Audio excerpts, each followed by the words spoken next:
लाडक्या बहीण योजनेसंदर्भात एक मोठी बातमी आहे, आनंदाची बातमी आहे। सगळ्यांनी बातमी बघा। लाडक्या बहिणींना आता 2 ते 3 दिवसात डिसेंबरचा हप्ता मिळणार आहे। भाजपचे माजी मंत्री सुधीर मुनगंटीवार यांनी साम टीव्हीला ही माहिती दिलेली आहे। लाडक्या बहिणीबाबत सध्या सोशल मीडियावर विविध चर्चा सुरू आहेत आणि योजनेचे निकष बदलणार, काही बहिणी अपात्र ठरणार, अशा विविध चर्चा सुरू होत्या। त्यामुळे लाडक्या बहिणींना डिसेंबरचा हप्ता कधी मिळणार अशी धाकधूक होती। मात्र आता भाजपचे नेते सुधीर मुनगंटीवार यांनी महाराष्ट्रातील लाडक्या बहिणींना गुड न्यूज दिलेली आहे। लाडक्या बहिणींचा वर्षाचा शेवट हा गोड होणार आहे। मी स्वतः व्यक्तिगत अजितदादांशी चर्चा केली आणि आता ईपीसी अपेक्षित आहे 1-2 दिवसामध्ये आणि लाडक्या बहिणींचा हप्ताही या म्हणजे खरं तर 2-3 दिवसात देऊ असं अजितदादा म्हणाले, पण आता या सर्व कामात व्यस्त असलेली थोडेसे काही टेक्निकल आर्थिक ज्या काही गोष्टी आहे, पण कुठेही मी आपल्या माध्यमातून महाराष्ट्राच्या तमाम लाडक्या बहिणींना हे आश्वस्त करू इच्छितो की आपल्याला हे पैसे पोहोचतील। बरं झालं आपण या संदर्भात प्रश्न विचारला आहे। सध्या सोशल मीडियावर वेगवेगळ्या न्यूज चाललेल्या आहेत आणि उलटसुलट बातम्यांमुळे सगळे जनतेमध्ये संभ्रमाचं वातावरण तयार झालंय। लाडकी बहीण योजनेअंतर्गत जेव्हापासून योजना सुरू झाली तेव्हापासून आतापर्यंत पुणे जिल्ह्यात 21,11,000 अर्ज आले। त्यापैकी 20,84,000 अर्जांची आम्ही छाननी केली। 9,800 अर्ज अपात्र झालेत, पण ते अपात्रतेचे कारण जे आहे ते अर्ज भरत असताना त्यांनी हमीपत्र न देणे किंवा पुरुषांचे फोटो लावलेले होते, पुरुषांचे आधार कार्ड होते, काहींची वयाची अट जी आपण केलेली आहे ती अट बसत नव्हती। तर ह्या गोष्टी निदर्शनास आल्यानंतर छाननी समितीने त्यावेळेस ते अपात्र केलेले आहेत। परंतु आता असा मेसेज गेला आहे की पुणे जिल्ह्यातनं 10,000 अर्ज अपात्र केले बाबा। तर असे आम्ही कुठलेही अर्ज प्रशासनाने आत्ताच्या घडीला अपात्र केलेलं नाही। ज्या लोकांना लाभ मिळालेला आहे त्यांचा कुठल्याही अर्जाची फेर तपासणी किंवा पुनर्पडताळणी अद्याप केलेली नाही आणि कुठलाही अर्ज आम्ही अपात्र केलेला नाहीये। जे पात्र झालेले आहेत त्यांचा कोणताच अर्ज आजपर्यंत प्रशासनाने अपात्र केला नाही, फेर तपासणी केली नाही आणि या संदर्भात शासनाचा देखील कुठलाही आदेश प्राप्त नाहीये। त्यामुळे राज्यभरात असं कुठेही फेरपडताळणीचं काम अद्याप आज रोजी चालू नाहीये।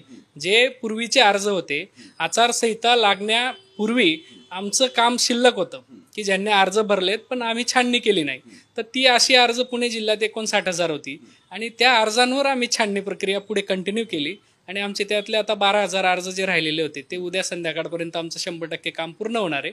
त्याच्यामुळे पहिल्या टप्प्यात जे रेग्युलर वर्क करायचं आहे योजनेमध्ये तेच काम प्रशासनामार्फत केलेलं आहे।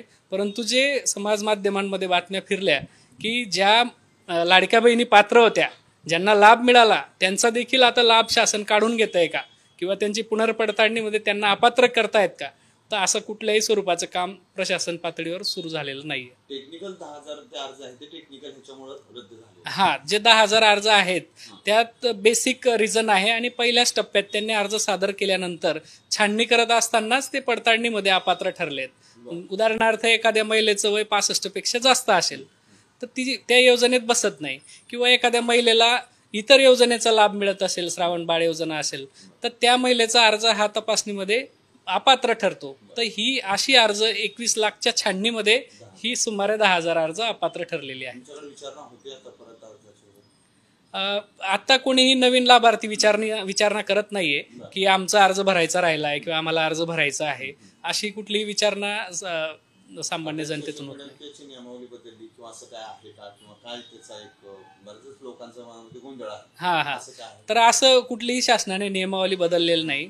जे पूर्वीचे शासन निर्णय आहेत तेच आज रोजी कायम आहेत आणि त्याच सूचनाही आहेत। त्याच्यामुळे आतापर्यंत ज्या काही बातम्या चाललेल्या आहेत त्यांना कुठलाही बेस किंवा आधार असा नाहीये।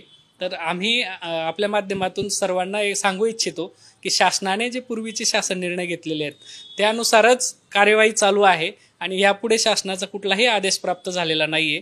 जे अपूर्ण काम होतं तेच काम आम्ही पूर्ण करतोय।